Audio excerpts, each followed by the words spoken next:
In the past 3 years, me and my team have generated over $12 million through local SEO for a ton of local businesses across Canada and the United States. We've been through so many coaching programs, we've done so many tests ourselves, and we've been able to identify what are the main things that actually get people to ranking higher on Google so that they can actually make more sales. This works for home services, remodeling companies, dentists, almost anything that relies on Google Maps to get customers. So I scoured the internet and I found all the good stuff that people actually recommend that actually move the needle, and all the terrible stuff that people also recommend that actually don't do anything at all. And I've actually tested all of them, so I'm able to tell you what actually works and what doesn't. So let's get right into it. If you don't know who I am, my name is Munir. I run VixStudio.com. We are a local SEO and Google Ads agency where we help companies scale by getting them to rank higher on Google Maps so that they make more money. So this is the tier list that we are going to be working with, and the first point that we're going to talk about is buying fake Google reviews. So let's say you're trying to rank for home remodel in Toronto. You want to show up in this top 3 spot right here, which is actually a ton of leads, but you're going to notice that these guys usually have a lot of reviews. This guy has 40, 50, 118, and you may run into the problem that getting reviews that are actually legit could be a bit tough. So what some people do is they look on the internet and they try to find ways to buy fake reviews. So this, for me, gets a D tier. This is a terrible strategy because Google, at the end of the day, is a billion,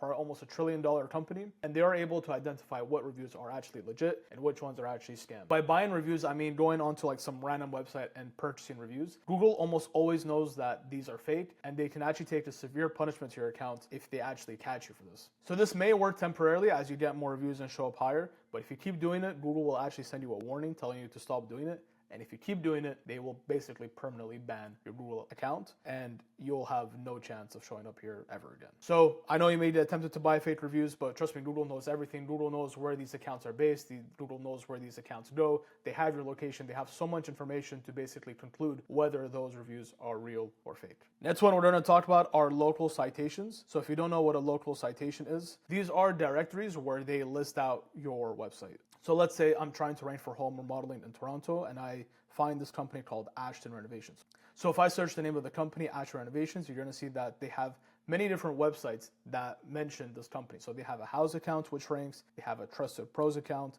they have a Home Stars account, and I'm sure on the internet there's many other websites that list Ashton Renovations as a company. So local citations is actually very powerful because you're giving Google more context outside of your own website that you are a trusted entity. Because the companies like Home Stars or House or Trusted Pros have your company name and your website, then Google has a better idea that you are likely a trusted entity because a new random spam business won't be shown on all of these different company websites. So local citations does improve rankings, and I'm going to give it an A tier. It's actually really powerful, and it's not going to be the main thing or the only thing that you have to do, but it's one of the things that you're going to have to do in your whole bigger SEO strategy. The next one is embedding maps on the website. So there's a big strategy going on where if you actually embed the Google Maps of your location on the website, it's going to actually improve rankings. So this is an example of having the Google Map embed on your website. This is what it would look like. So a lot of people swear by this. I haven't seen enough proof that this works 100%, but usually doing this doesn't really hurt. So I would just put this on a B tier because it's good to have, it's good to just show on the website, but I don't think it really moves the ranking that much. Next is private blog networks. So basically these are different networks of different websites that you can participate in. And basically you link out to them and they link out to you, but it's just part of a deeper network that's supposed to just manipulate Google. So these also used to work a long time ago, but Google has actually identified the links of all these private blog networks, meaning that if they have enough evidence that you are participating in one of them, then they will basically also remove you from Google. This is a D tier right now because if you basically get caught doing it, Google will delete your website off its platform. Next is random generic blogs. So if I go back to this example, this website has a blog called the 10 Kitchen Trends for 2026, and it's pretty generic. There isn't much to it. You can tell it's probably AI text with just random generic images. So generic blogs don't do very well because it's just bringing in random traffic. So this blog right here, it's called the 10 Kitchen Trends for 2026. It's only going to bring people who are searching for kitchen trends in 2026. They may not be looking for a remodel. They may not even be in the same city.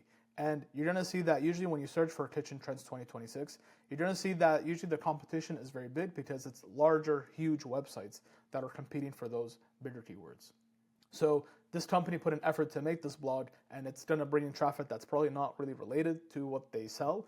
And even if they do try to rank for it, there's going to be a lot of big competition that is trying to rank for the same thing like all these other big websites. You know, for example, this website, although they rank for Toronto home remodeling, they're not going to compete with Forbes on this same topic. So that's why it's not really a good idea to try to compete with Forbes for these types of keywords. So for me, random generic blogs, it's not going to completely decimate your website, but I do think it's a waste of time. So I'm going to rank it as a C. Now let's talk about specific blogs about your city and your service. So this same website has a different blog, but it's much more tailored to the actual city that they're in. And this blog is called Full Home Renovation Costs per Square Foot in Toronto. Now, I don't know if they use AI here or not, but basically this information is much more tailored to what they do and where they are located, meaning that someone who is searching for this is actually likely looking for a renovation. Because this topic is just about Toronto, there's going to be a lot less competition, meaning that this company actually has a really good chance of ranking. Because this blog is only talking about Toronto and remodeling, there's a lot less websites out there that are trying to rank for the same thing. You're going to see here that the competition is only companies in Toronto that are trying to rank for this, making it much easier for this company, Sosna, to actually rank for that keyword. So in summary, this is driving better traffic because it's driving people who are actually looking for your service in your area, and there's way less competition, so you actually have a chance to rank to actually bring in the traffic to your website. This is also really good for AI models these days because a lot of AI models reference blogs like these because a lot of people these days are asking on ChatGPT how much is a remodeling cost in Toronto, who can offer for this price. And if you have information on your website that answer these questions, ChatGPT and other AI models are going to reference your blog, making you a trusted source, and they could bring in more traffic as well. So for me, specific blogs about your city is an A tier. Again, you could rank on Google Maps without it, and you could get leads without it, but it's a very good strategy to help you get even more leads and more visibility on Google and on AI platforms. Next is renaming all your photos on your website. So you're going to see here that a lot of people talk about how the images on a website need to be renamed and it should have the name of the service and the city. So this image is called Modern China Cabinet and Pantry. And a lot of people used to say that you need to rename this to say Modern China Cabinet and Pantry - Toronto Home Renovations. So this, unfortunately, is not a ranking factor at all. You can spend weeks and hours and months just renaming every single photo on your website. It actually won't do much, and the reason is because it doesn't bring any trust to Google. Google knows that anyone can change the name of the image. So that's why it doesn't use it as a huge ranking factor. It's going to look at other things like reviews, backlinks, how much good content you have, because those are just harder to get. So that's why renaming all photos on your website is a D tier. It's not going to get you banned, but it's basically a total waste of time and it doesn't really do anything. Next, we are going to talk about ensuring your website is fast and usable. So you'd be surprised that a lot of websites out there are actually not that fast, and using it on the desktop or especially on the mobile is not very user-friendly at all. So there are two main issues that can happen if your website is not fast and is not usable. If it is not fast and not usable, Google will actually realize this and will actually not rank your website as high as it should. And then the second problem is that even if you do rank with a slow website, a lot of users will get annoyed and they won't have the patience to wait for your website to load, or if they just get frustrated with trying to navigate and it doesn't work, they're just not going to fill out your form because they're going to assume their website is crappy and it's not very organized. That means their whole work must be the same thing. So you're going to rank less and you could get less leads that convert on your website just because it's not very usable at all. So for me, ensuring your website is fast and usable is an S tier. It's something that has to be taken care of if you want to rank on Google. If your website is very slow, it's not very usable at all, it basically defeats the purpose of SEO, because what's the point of getting more traffic to your website if people can't do what you want them to do, which is become a lead? So next is getting more Google reviews without buying them. So there are many different strategies out there that you can use to get more Google reviews. You can just simply call your past customers and ask them for a review. You can incentivize them by offering them something small if they leave a review. There's also these types of business cards where someone can just simply tap or scan, and it makes it even easier for them to leave a review. Most of your effort from just implementing the strategy will be just having you or your staff just ask their customers for reviews. So this for me is an S tier because it is one of the biggest ranking factors to showing up on Google Maps. No matter how good your SEO team is, it could be A-star players, you could be paying $10,000 a month. If you put in zero effort in getting reviews, I can almost guarantee you that you will never ever show up in this Google Maps spot right here, which is a huge driver of leads and will actually make the whole SEO investment worth it. SEO is only worth it if you make money from the investment that you make from it, and a huge part of making your money back is showing up in this section right here to get a lot of leads. Next is getting local and industry relevant links. So if you don't know what this is, basically, if you're a home remodeler, for example, there's a lot of industry websites where they list out all the different remodelers in a city. So if I was a home remodeler in Toronto, I would try to get on the Canadian Home Builders Association. There's usually a fee to get listed on these websites. It could be $100 a year or something like that. And there's different websites for different industries. So if you're like a dentist, there could be like a dentistry association in your local area, in your city, or even your country. It is absolutely worth it to actually pay the price to get featured on these platforms. Once you pay to join this organization, you can actually plaster their logo all over your website, which is just an added trust factor. People are able to trust you more because you're in some associations. A person who's just starting out is not going to be in these associations, so the likelihood of them converting is higher. Getting featured on these different local or national industry websites can do a lot of work for your SEO, because you're going to see a lot of them, once you get featured, actually list out your website right here, and this counts as a link. So any backlink that you get that points to your website from a trusted organization, in this case, the Canadian Home Builders Association is a very trusted website, and Google trusts it a lot. So if the Canadian Home Builders Association, which is a trusted entity, has a link to your website, Google now thinks that your website is more trusted. And if Google thinks that you're more trusted, it's going to rank you higher on the organic and on the Google Maps. So although you could end up paying a few $100 a year just to show up on these different industry websites, I highly recommend it, and we've seen rankings go up a lot as soon as someone gets these types of links. So for me, it is an A tier. Next, we're going to talk about building different location service pages for your local business. So I have another local business here, and you're going to see that most websites have just like the generic services drop down, where they just talk about the different services that they have in the main city. So this is, a home builder's Ottawa page. But many different businesses work more than just their local area. They have many different suburbs within the main area where they also operate in. So if this company is based in Ottawa, which is where I'm from, you're going to see within Ottawa, there's a lot of different bigger areas that people search for as well. So there's Nepean right here, there's Stittsville, there's like Canada, there's Gloucester. So there's many different smaller areas within the greater area of Ottawa.